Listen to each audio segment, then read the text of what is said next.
What's up, guys? It's Olivia King, and you're watching The Music Enthusiast. Hi, I'm Sarah from The Music Enthusiast, and today I have the pleasure of interviewing Olivia King. How are you? I am so good. Thank you so much for having me. Of course. I think you're so dope. Literally, you do so much and you're absolutely killing it. Thank you. I really appreciate that. I really focus on being as consistent as possible and doing as much as I can. So I'm glad that you recognize that. Of course, literally. I'm so jealous and so inspired of the motivation you have. So, Thank you. how did your career start and how do you keep motivated? Yeah, I started about taking it really seriously about this time 4 years ago. I kind of got screwed in a bad business deal and really said to myself, I can do this on my own. I was kind of waiting around for other people to bring me to the next level, open doors for me, be, my helper, be the one to make me the next big thing. And I was waiting around for people too much. And finally, in 2017, I just kind of had that light bulb moment where I was like, I can do this myself. And so that's what I did. I made a whole wall full of sticky notes on a wall in my house with my fiance, and it was just full of all marketing ideas for my first single. And we went so hard for my first single, and it got about 500,000 streams. And I was like, okay, I think we can do this. Yeah, amazing. Um, So being like a singer, songwriter, dancer, entrepreneur all at once, how do you manage all those things? Have you like found it easier throughout the time? Um, yeah, I've learned from I give my fiance a lot of credit, but giving credit where credit is due. He's taught me to work smarter and not harder. And I feel like when I first started out, I was working really hard, which is, I mean, there's a lot to be said for working hard.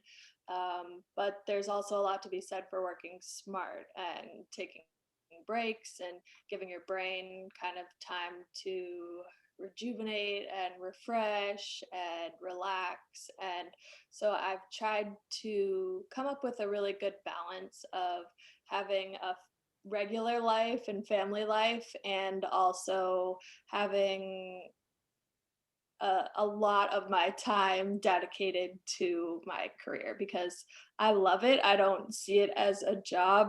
That's my fun. So it's hard for me to kind of set it aside and be like, okay, enough. I need to take a break from it. But I've tried to get a lot better at doing the balancing act. Yeah, for sure. Do you have a fondest musical memory? I would have to say back in, I think it was 2015. It was kind of when like everything kind of changed from the style of music that I was doing and who I was targeting my music to. I was doing a lot of club performances, a lot of bars, and people are drinking, people are partying, they're not paying as much attention to who's performing. And so I did a performance at a music festival in my hometown, and it was for about 10,000 people. And I was told to do an acoustic set, and I decided to give them a fake set list because I was like, if I'm in front of that many people, I want to go up there and rock it. I don't want to sit there and be like, oh, like, like I wanted to go up there and kick butt. So I brought my dancers with me. I did Bruno Mars, I did Taylor Swift, I did my original music, and we just went up there and did our best. We rocked it. And the kids, like the reaction that I got from the kids was like they thought I was Taylor Swift. And I never had that reaction before. And I was like, wow, this is my target audience. So that was like the moment in my career that I kind of said to myself, wow, this is the audience that I need to start targeting and catering to. And so ever since then, that's what I've done.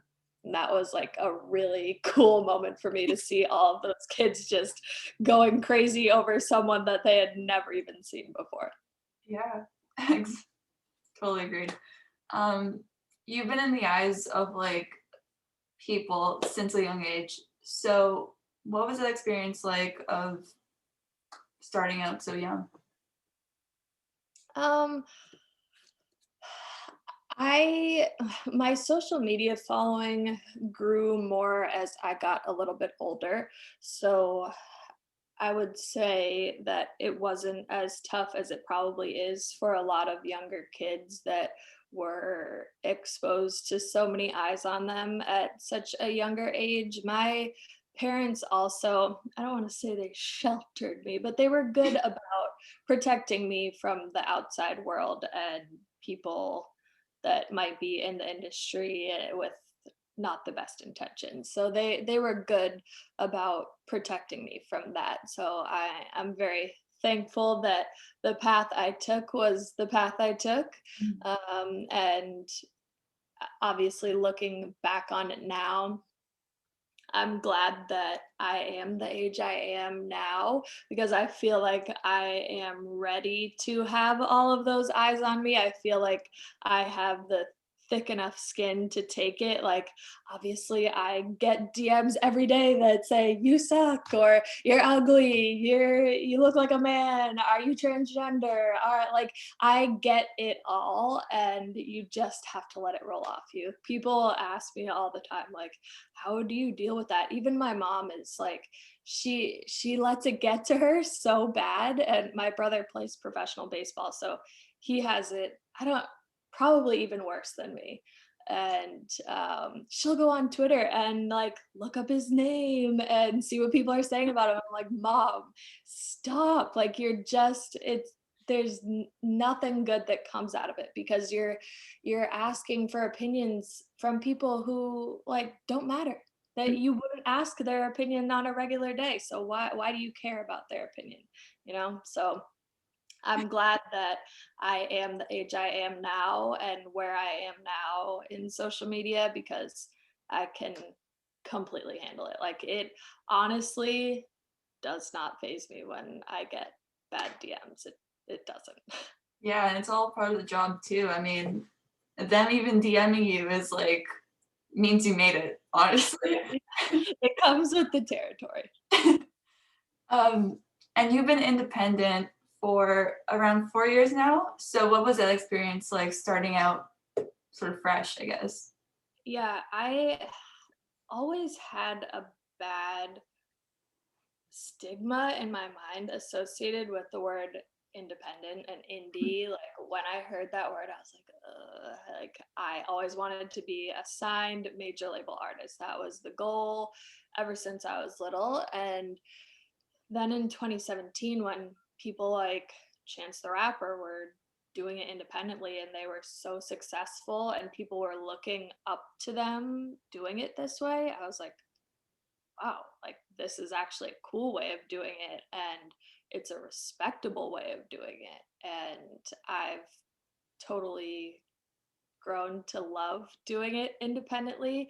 That's not to say that maybe down the line I wouldn't sign some sort of a major deal if the right terms came across, but right now, like, independent has been so fun because I can release music anytime I want. Like, I am so into being as consistent as possible, and that's something that's really important to me because you never know when the next song is going to be that song. And so I like to release as much music as possible, and being independent allows me to do that.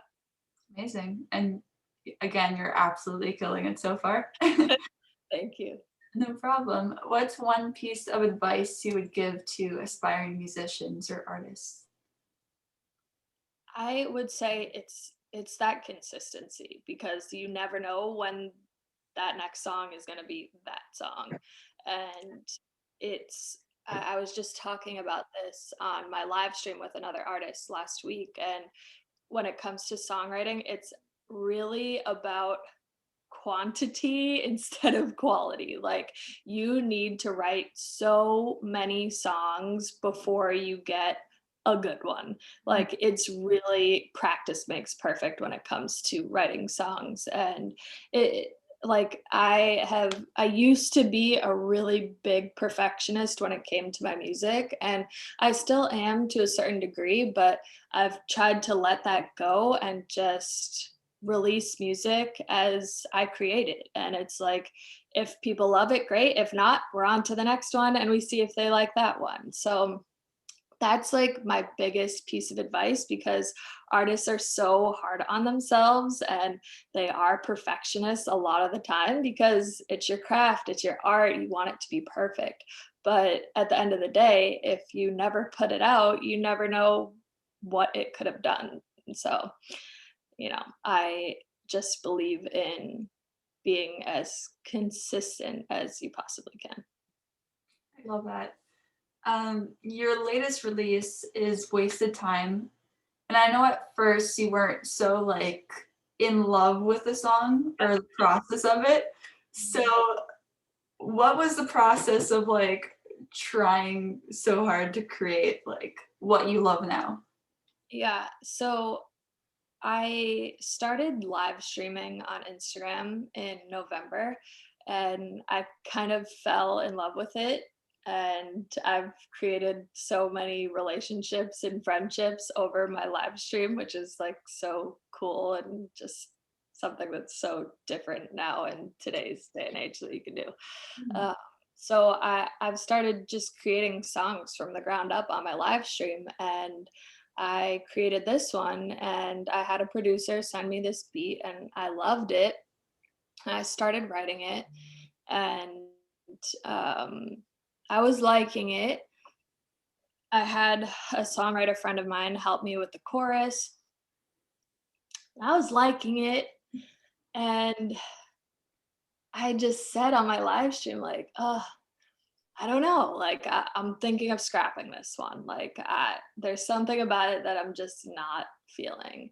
And everyone in the comments, like, it was an overabundance of comments that were like, no, keep working on it. Like, we see the potential in it. Please keep working on it. Do not scrap it. I hear this on the radio. This is like, I think this could be the one for you. Do not scrap this one. And I was like, whoa, really?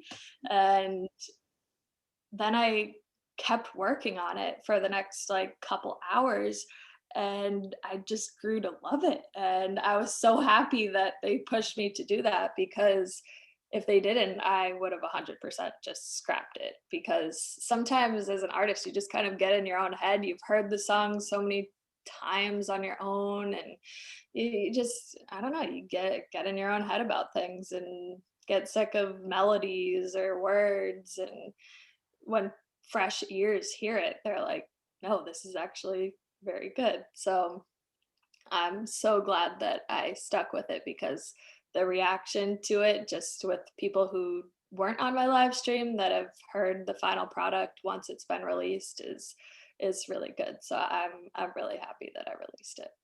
Me too. I'm so glad that Oh, the live thank you. stream goes. You've also been releasing so many singles lately, and DIY was released in 2019. So could we expect like another project soon or something? I would like to say yes, but I love releasing singles for a couple reasons. One, I just like being super consistent, and singles allow me to do that because I can just pump them out like every 3 weeks to a month, without having to kind of have a dry period and then release 10 songs or so. Another thing, just being a technical thing, is Spotify only allows you to pitch one song for playlisting at a time. Oh, Like, so if I had an album, I can only pitch one song for playlisting from that, as opposed to with all the singles. So that's kind of why I've gone more towards releasing singles, but I do love releasing like a cohesive project. There's something about that as an artist that just kind of feels good to have like a top to bottom project. So I'm not gonna say no, but I'm not gonna say yes. We'll have to see. Okay, I could do that. Um, I love your fashion style also. So Thank you. no problem. Where do you get your inspiration from?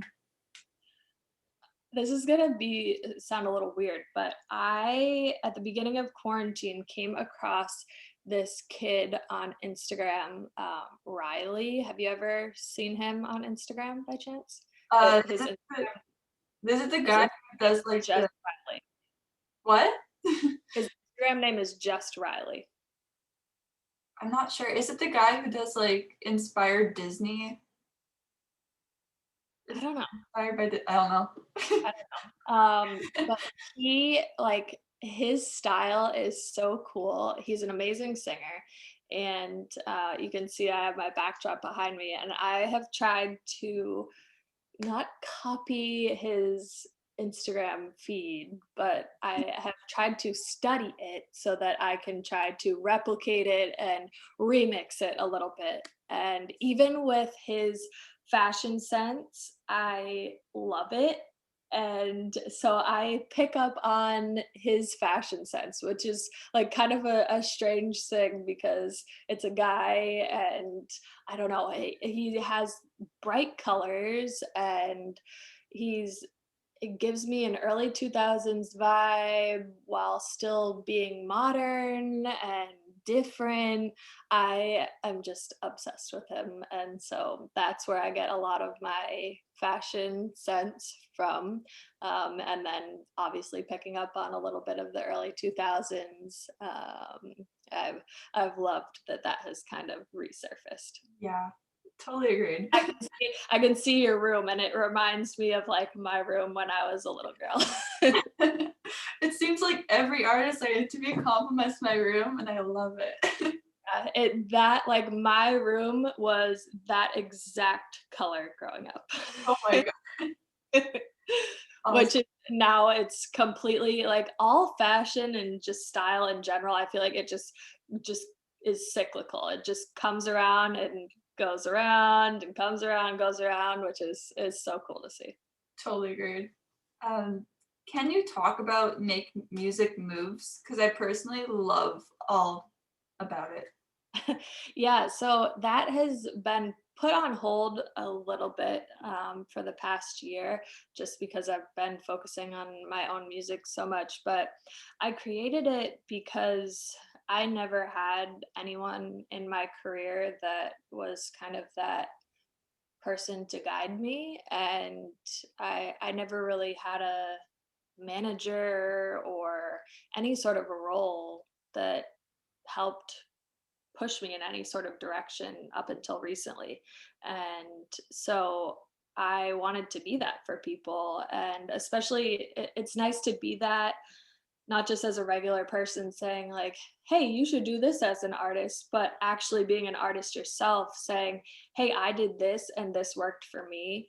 Mm. And or I did this and this did not work for me, so you should stay away from this. So I wanted to create an online course that gave all of that information to independent artists of everything from how to put your music out through a distributor, how to get your music on Spotify playlists, how to market your music right. So I really want to get back into that course at some point this year because I think it's important. And a lot of people have been asking me about it lately. So it's funny that you brought it up because it's kind of been on the back burner for the past year, but I'd love to get back into it because I love teaching. It's like I believe that there is room at the top for everyone. It's not like I am one of those type of artists that believes that, oh, I need to keep all the trade secrets in. Like I love sharing. If something works for me, I'm like, hey, you should go try this. Like if I see that